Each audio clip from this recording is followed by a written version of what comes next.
وأما بنعمة ربك فحدث الله أكبر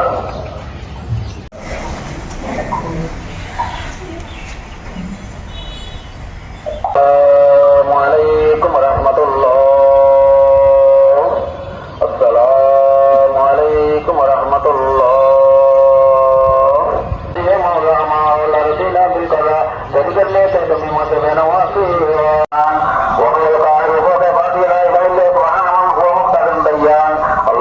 জাহাঙ্গীর সিলসিলা আলিয়া তরিকা মতে আজিয়া ঈদের আজহার নামাজ আদায় করি দরবার শরীফের নিয়ম অনুযায়ী এবং মোতাকাদ্দিমিনের নিয়ম অনুযায়ী ইয়ম আরফার পরদিন ঈদুল আজহা হিসেবে আমরা সিলসিলা মতে আমরা সুষ্ঠুভাবে সহি সালামতিভাবে এবং সব বেয়াগুনের নিরাপদার সাথে ঈদুল আজহার নামাজ আদায় করি আল্লাহ রব্বুল আলামিনের হাতে সমগ্র মুসলমান যারা আছে আল্লাহ বলিয়া দোয়া কামনা করি আল্লাহ তাআলা যখন আর কোরবানি আর ঈদুল আজহার নামাজ কবুল করে।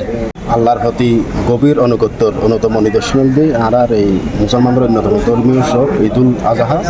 এই ঈদুল আজহা আজি আমরা সিলসিলায় জাহাঙ্গীর আলিয়া কাদেরিয়ার অন্যতম ওই প্রধান খলিফা হজরত লতিফ শাহ রহমতুল্লাহের আস্তানা ফাগম মজে আমরা আদায় করছি। এই ঈদুল আজহা উপলক্ষে সমস্ত দেশবাসীর আইন জানার ঈদ মুবারক। যারা একদিন আগে নয় হয়তো যদি ফসলন যদি একদিন আগে শব্দ উচ্চারিত কিন্তু একদিন আগে নয় কোরআন হাদিস আসমা কিয়াস এবং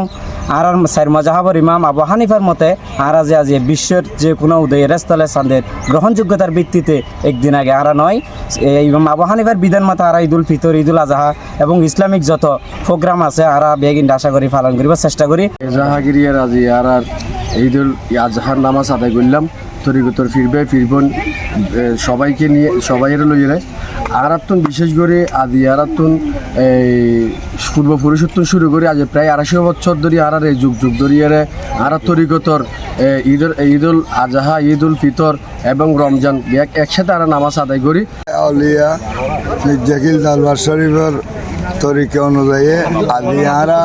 পবিত্র ঈদুল আজহার নামাজ আদায় করবি ঈদ মুবারক।